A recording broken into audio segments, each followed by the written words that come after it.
Mystic vibration numerology ఒక విచిత్రమైన లెక్కలు ఉన్నాయండి. అంటే ఇది మనకి డైలీ లైఫ్లో పెద్దగా పనికిరావు, కానీ ఒక్కొక్క రీసెర్చ్ వేలోకి వెళ్ళినప్పుడు మనకి తెలుస్తూ ఉంటాయి అన్నమాట. ఒక వెహికల్కి, అంటే చిన్న వెహికల్ అండి, చిన్న వెహికల్ ఇన్ ద సెన్స్ మనకి కార్ల వేరియంట్స్ ఉంది చూడండి. అంటే మనకి 2 lakhs నుంచి కార్లు వస్తాయి అనుకుంటే, పాత కారు వచ్చినా అనుకుంటే కనుక ఒక 7 to 9 lakhs వరకు ఉన్న కార్లకి కనుక రిజిస్ట్రేషన్ నెంబర్లో పైన 1 వచ్చి కింద కనుక 3 ఒకట్లు వచ్చినాయి అనుకోండి, ఖచ్చితంగా యాక్సిడెంట్కి గురవుతుందండి. పైన ఒక నెంబర్ 1 ఉండి కింద నెంబర్ ప్లేట్లో 3 ఒకట్లు ఉంటే కనుక అది ఖచ్చితంగా యాక్సిడెంట్కి గురవుతుంది. యాక్సిడెంట్లో మనకి ఇబ్బంది అంటే కారుకి చాలా ఇబ్బంది అవుతుందండి. కారు పప్పు అయిపోవచ్చు మ్యాక్సిమం. అలాగా అంటే ఒక చిన్న స్థాయిలో ఒక 9 lakhs వాటిల్లో మాత్రం మనం ఇలా 111లు అవి పెట్టుకోకూడదండి. పెట్టుకుంటే మాత్రం ఇబ్బంది పడతాం. తర్వాత ఇటువంటిదే మరొక యాక్సిడెంట్ ప్రూన్ నెంబరు 616. అంటే కింద నేమ్ ప్లేట్ మీద మనకి 616 కనపడింది అనుకోండి, ఇది యాక్సిడెంట్ ఎలాగైనా జరగచ్చండి. బట్ ఈ కాంబినేషను ఏ పద్ధతిలో ఉన్నా సరే, ఏ వేరియంట్కైనా సరే, కారు పెద్దదైనా సరే చిన్నదైనా సరే, ఈ 616 మాత్రం 3 నెంబర్లు ఉంటే మాత్రం కొంచెం ట్రబుల్ వస్తుందండి. సింగిల్ 6 ఓకే, ప్రాబ్లం లేదు, బట్ 666 కొద్దిగా ప్రాబ్లం. అలాగా ఈ 2 6ల మధ్య 1 ఎప్పుడైతే చేరుతుందో ఇక్కడ యాక్సిడెంట్ ప్రోన్ నెంబర్స్ అంటారు. సో మనం నెంబర్లు తీసుకునేటప్పుడు అలాగా 616 కానివ్వండి, 3 ఒకట్లు కానివ్వండి, మనం తీసుకునే కారుని బట్టి ఉండాలండి. 3 ఒకట్లు మీకు ఎప్పుడు అంటే మినిమం ఒక 25 to 30 lakhs అబోవ్ కార్లకైతే 111 సరిపోతుందండి. అబోవ్ కార్లకి మాత్రమే, అంటే 30 లోపల కార్లకి 111 అనేది అడ్వైజబుల్ కాదంతే, ఇంకేం లేదండి, అడ్వైజబుల్ కాదు. తర్వాత కొంతమందికి ఎందుకు ఊరికే కోపం వచ్చేస్తుంది అనుకుంటాం మనం.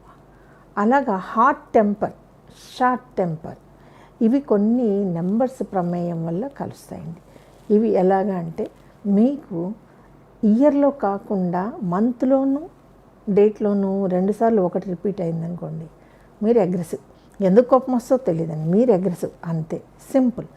తర్వాత సీరియస్గా, అంటే ప్రతి దాన్ని కూడా సైకలాజిగా ఆలోచించేసి అది మంచిది కాదు, ఇది మంచిది కాదు అని రకరకాల డౌట్స్ పడిపోయేటటువంటి వ్యక్తి వెనకాల 6 అనేది మంత్లోనూ డేట్లోనూ అపీర్ అవుతుందండి. డేట్లో మంత్లో 2 సార్లు 6 వస్తే వీళ్ళు ఖచ్చితంగా సైకలాజికల్ ప్రాబ్లమ్స్ లైఫ్లో అయితే ఎదుర్కొంటారు. మరి ఇప్పుడు ఫస్ట్ నుంచి నేను చెప్పుకొచ్చిన దాంట్లో చూడండి, ఈ 2 ఒకట్లు మీకు అగ్రెసివ్నెస్ ఇస్తే 3 ఒకట్లు యాక్సిడెంట్ ఇచ్చింది. 2 6ల మధ్యలో ఉన్న 1 మీకు యాక్సిడెంట్ని క్రియేట్ చేయగలదు అని అనిపిస్తే 2 6లు మీకు సైకలాజికల్ ప్రాబ్లమ్స్ని కూడా క్రియేట్ చేస్తాయి. నెంబర్లు ఉండేటటువంటి అమరిక, అందులో ఉన్నటువంటి రకరకాల లక్షణాలండి ఇవి. కొంతమంది 3 నెంబర్లు ఉన్నప్పుడు పిచ్చి కోపం ఉంటుందండి వాళ్ళకి, పిల్లలైనా సరే. కొంతమంది పిల్లలు అన్నీ విసిరేస్తూ ఉంటారు, ఏమిటి వాళ్ళ చేతిలోకి ఏదొస్తుంది అని అనుకుంటాం కదండి. ఆ పిల్లల కాంబినేషన్లో కూడా మనం గమనించవచ్చు. డేట్లో 3 ఉండి, మంత్లో 3 ఉండి, ఇయర్లో కూడా 3 ఉందనుకోండి, ఇంతే సంగతులు. ఇంకా వాడి ఇష్టం, కోపం అనేది కంట్రోల్ కాదు అసలు. 3 మూళ్ళు ఉన్నాయి అంటే ఈ 3 మూళ్ళు ఎలాగైనా రావచ్చండి. 21ని 3 అనుకుంటే రావచ్చు, 12ని 3 అనుకుంటే రావచ్చు, 2010 3 అనుకుంటే రావచ్చు. ఏ లెక్కలో మీరు వేసుకున్నా 3 సార్లు 3 రిపీట్ అయితే కనుక వీళ్ళ కోపానికి అవధులు లేవు. విశ్వామిత్రులు అంటాం, దూర్వాసులు అంటాం, ఇంకేదన్నా అంటాం, కానీ కంట్రోలబుల్ అయితే కాదండి వీళ్ళకి. మీరు ఏం చేసినా, మెడిటేషన్ చేసినా, ఏం చేసినా ఈ కోపం అయితే కంట్రోల్ కానే కాదు. ఇలాంటిదే మరొక నెంబర్ ఉందండి, 3 8లు. డేట్లో 8, మంత్లో 8, ఇయర్లో ఒక 8. వీళ్ళకి కోపం ఉంటుంది, కానీ సందర్భానుసారం తగ్గించుకుంటారనమాట. ఉండదని నేను అన్ను, కానీ 3 మూళ్ళు ఉన్నంత బీభత్సంగా అయితే 3 8లు ఉండదు. కొంచెం కూల్ అవుతారు. మనం ఏదన్నా చెప్తుంటే కూడా వీళ్ళు అర్థం చేసుకుని తగ్గించుకోవడానికి వీళ్ళకి మెడిటేషన్ మళ్ళీ ఉపయోగపడుతుంది. ఈ 3 మూళ్ళు ఉన్న దూర్వాసులకి ఏ రకమైన రెమెడీ లేదండి. వాళ్ళు ఎందుకు అరుస్తారో తెలియదు, ఎందుకు ప్రశాంతంగా ఉంటారో తెలియదు. బట్ ఇవన్నీ కూడా నెంబర్ కాంబినేషన్సే అండి. సో ఇవన్నీ ఎక్కడ కనపడతాయి? మనకి డేట్ ఆఫ్ బర్త్లోని. అయితే డేట్ ఆఫ్ బర్త్లో లేని నెంబర్స్ని మనం పేర్లో పెట్టుకుంటే ఐదర్ పేరు ఉంటే బాగుంటుంది, లేకపోతే లేదు. అంటే డేట్ ఆఫ్ బర్త్లో ఉన్న నెంబర్ని అనుగుణంగా మనం పెట్టుకుంటే బాగుంటుంది. ఒకవేళ కుదరలేదు, అలా రాలేదు అంటే పేరే డేట్ ఆఫ్ బర్త్.